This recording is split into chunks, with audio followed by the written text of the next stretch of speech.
27 જાન્યુઆરી 2026નો સૂરજ ઉગે એ પહેલા સંકલ્પો લેવાયા. વ્યક્તિ અને પાર્ટીથી પર સમાજ માટે એક થવાના કોલ અપાયા. સમાજના ઉત્થાન માટે જે પાયો નખાયો તેણે ન માત્ર એક સમાજ પરંતુ દરેક સમાજ માટે એ સંદેશ બની ગયો. અને આ બધાની વચ્ચે ચર્ચા એક જ હતી કે શું આ ખરેખર સામાજિક ક્રાંતિની નવી લહેર છે કે પછી રાજકીય મહત્વાકાંક્ષાનો ઉદય છે? જ્યારે આખું ગુજરાત નિદ્રાહીન હોય ત્યારે મધ્યરાત્રિના 3 વાગે ગાંધીનગરની આ પવિત્ર ધરા પર હજારોની સંખ્યામાં તમે સૌ જાગૃત અવસ્થામાં એકઠા થયા છો. એ દ્રશ્ય જ કહી આપે છે કે ક્ષત્રિય સમાજનો પરિવર્તનની લહેર નહીં પરંતુ પરિવર્તનનું વાવાઝોડું આવ્યું છે.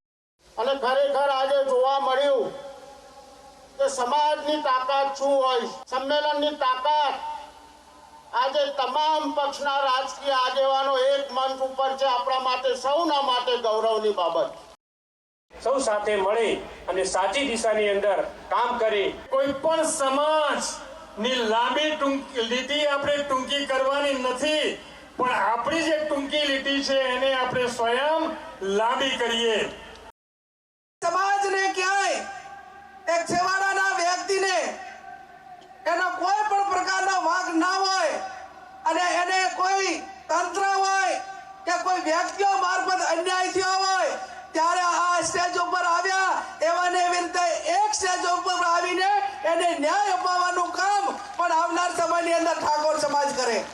રાત્રે વહેલો જે સુવે વહેલો ઉઠે વીર, બળ બુદ્ધિ અને ધન વધે સુખમાં રહે શરીર. તો શિક્ષણ માટે, રોજગાર માટે, આત્મા સ્વાભિમાન માટે અને વ્યસન મુક્તિ માટે ભેગો થયેલો સમાજને હું ખૂબ ખૂબ અભિનંદન આપું છું. પણ વેદોમાં કહ્યું છે એમ સંગચ્છત્વમ સંવદત્વમ સંભોવાન વનાસી જાનતમ દેવા ભાગમ યથા પૂર્વે સંજાનાના ઉપાસતે. કોઈના મોઢે વેદોના શ્લોક છે તો કોઈના મનમાં ન્યાય માટેની લડતની આગ છે. કોઈ સમાજના કુરિવાજ દૂર કરવાના આશયથી પહોંચ્યા તો વળી કોઈ સમાજની નવી પેઢીના ઉત્થાનની આશા લઈને પહોંચ્યો.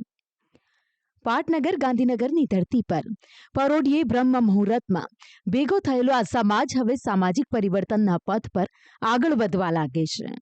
સંમેલનના મંચ પર બેઠેલા તમામ ચહેરાઓનો ભાવ એવો જ છે કે સમાજે તેમને જે હોદ્દો અને પ્રતિષ્ઠા આપી છે તેનું ઋણ ચૂકવવું એ તેમની જવાબદારી છે. અને આ ઋણ સમાજના ઉત્થાન સિવાય બીજું તો કશું ન હોઈ શકે. 27 જાન્યુઆરી અને મંગળવારની વહેલી પરોઢે ગાંધીનગરના રામકથા મેદાનમાં હજારોની સંખ્યામાં એકત્ર થયેલા ઠાકોર સમાજે અન્ય સમાજની જેમ સમયની સાથે આગળ વધવાનો નિર્ણય લીધો. સંમેલનમાંથી સામે આવેલી મુખ્ય વાતો પર નજર કરીએ. આ સંમેલન દ્વારા સમાજમાં જાગૃતિ અને એકતાનો નવો સંદેશ આપવામાં આવ્યો. સમાજની તાકાત એક દિશામાં લાગે અને સમાજને સશક્ત કરવાનો પ્રયાસ કરવામાં આવ્યો.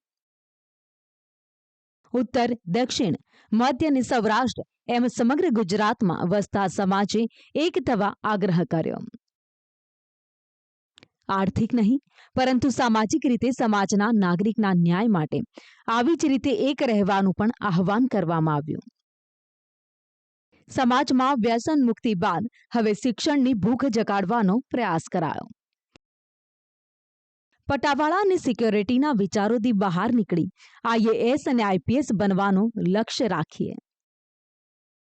સમાજમાં શિક્ષણનો વ્યાપ વધારવા સરસ્વતી ધામનું ભૂમિપૂજન કરવામાં આવ્યું.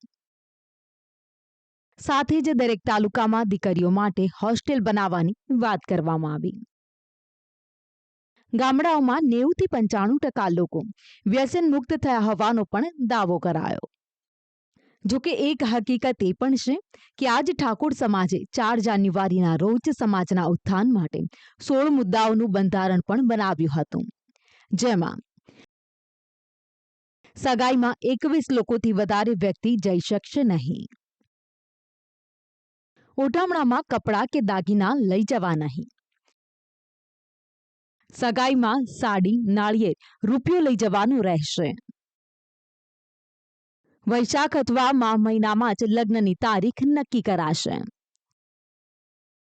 વૈશાખ મહિનાના 15 દિવસ, મા મહિનામાં 15 દિવસમાં જ લગ્ન નક્કી કરવા. લગ્નમાં મોંઘી પત્રિકા નહીં છપાવી, માત્ર સાદી જ આમંત્રણ પત્રિકા છપાવવી. જાનમાં સનરૂફ ગાડી ન લઈ જવી. જાનમાં 11થી વધુ ગાડીઓ ન લઈ જવી. મહિલાઓ પુરુષો સાથે 100 વ્યક્તિને જ જાનમાં લઈ જવા. જાનમાં વધુને વધુ 2 ઢોલ જ લઈ જવા. ઠાકોર સમાજના લગ્નમાં ડીજે પર પ્રતિબંધ મુકાયો. બુટ્ટી, મંગળસૂત્ર, પગની ઝાંઝર અને સાદી બંગડી જ લઈ જવાની રહેશે. હલ્દી રસમ, એન્ટ્રી મારવાની પ્રથા બંધ કરવામાં આવી. જમણવારમાં મર્યાદિત વસ્તુઓ જ રાખવી. મામેરામાં કપડાની પહેરામણી પ્રથા બંધ કરવામાં આવી. મામેરામાં દાગીના લઈ જવા પર પ્રતિબંધ મુકાયો. જો કે આ બંધારણમાં ડીજે પર મૂકેલા પ્રતિબંધને દૂર કરવાની રજૂઆત આ સંમેલનમાં કરવામાં આવી હતી અને તેનો જવાબ પણ સમાજના મંચ પરથી આપવામાં આવ્યો. તો એવું કંઈક રસ્તો કાઢો કે જેના લીધે કોઈ બી પ્રસંગમાં ડીજે હોય ના હોય, કોઈની પરિસ્થિતિ હોય પ્રમાણે ડીજે મંગાવે અને મંગાવે તોય બી એનો ડીજેનો અવાજ ઓછો રાખે અને એનો કોઈ સમયગાળો રાખે કે ભાઈ આ સમય જ વગાડવું, આટલું જ વગાડવું. એવું કંઈક ગમે તે એવું કંઈક રસ્તો બધા આગેવાનો કાઢે. મારા એકલાથી કહેવાથી કશું ના થાય. તો બધા કેમ કે જેની બેની પણ પોતાનો નિર્ણય નહોતો, બધા આગેવાનો ભેગા થઈને નિર્ણય લીધો છે. તો એનો કંઈક રસ્તો એ આગળ જતા નીકળશે. જે બંધારણ એ કોઈ ગેડીબેને નથી બનાવ્યું, સમગ્ર ઉત્તર ગુજરાતના 3 જિલ્લાઓએ સાથે મળીને બનાવ્યું છે. અને એ દિવસે એવી જાહેરાત કરી છે કે આના 1 વર્ષ પછી 4/1/2027ના રોજ જ્યારે એને 1 વર્ષ પૂરું થાય અને એની ઉજવણી થાય એ ટાઈમે ચર્ચામાં મૂકીશું અને એમાં તમે પણ બધાએ આવજો. ચર્ચાના અંતે જે કાંઈ નિર્ણય લેવાનો થતો હશે એ આવતા વર્ષે થશે. ટૂંકમાં કહીએ તો આ સંમેલનને સમાજના ઉત્થાન માટે એક થયેલા લોકોએ ન માત્ર ઠાકોર સમાજ પરંતુ દરેક સમાજજને સંદેશો આપવાનો પ્રયાસ કર્યો છે કે વાત જ્યારે સામાજિક ઉત્થાનની હોય, સપનું જ્યારે આવનારી પેઢીના ઉજ્જવળ ભવિષ્યનું હોય, ત્યારે વ્યક્તિ કરતાં સમાજ દ્વારા લેવાયેલો નિર્ણય મોટો હોય છે અને એ નિર્ણયમાં ફેરફાર થાય ત્યારે જ જ્યારે સમાજની ઈચ્છા શક્તિ હોય.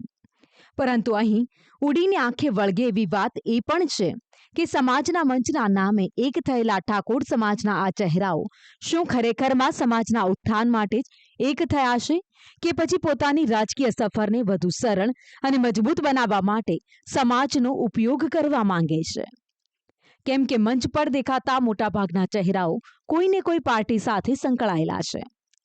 ત્યારે બની શકે છે કે સમાજના નામે કોઈ પોતાની રાજકીય મહત્વાકાંક્ષા પણ સંતોષવાનો પ્રયાસ કરતું હોય. પરંતુ અત્યારે તો ઠાકોર સમાજના આ સંમેલનને ગુજરાતની ધરતી પર સામાજિક ક્રાંતિની નજરે જોવાઈ રહ્યું છે. ત્યારે આશા રાખીએ કે ઠાકોર સમાજનું આ સપનું પૂર્ણ થાય અને સમાજ કુરિવાજો છોડીને નવી દિશા તરફ આગળ વધે. આજના એજન્ડા માટે નિર્મલ દવે, સંદેશ ન્યૂઝ, ગાંધીનગર.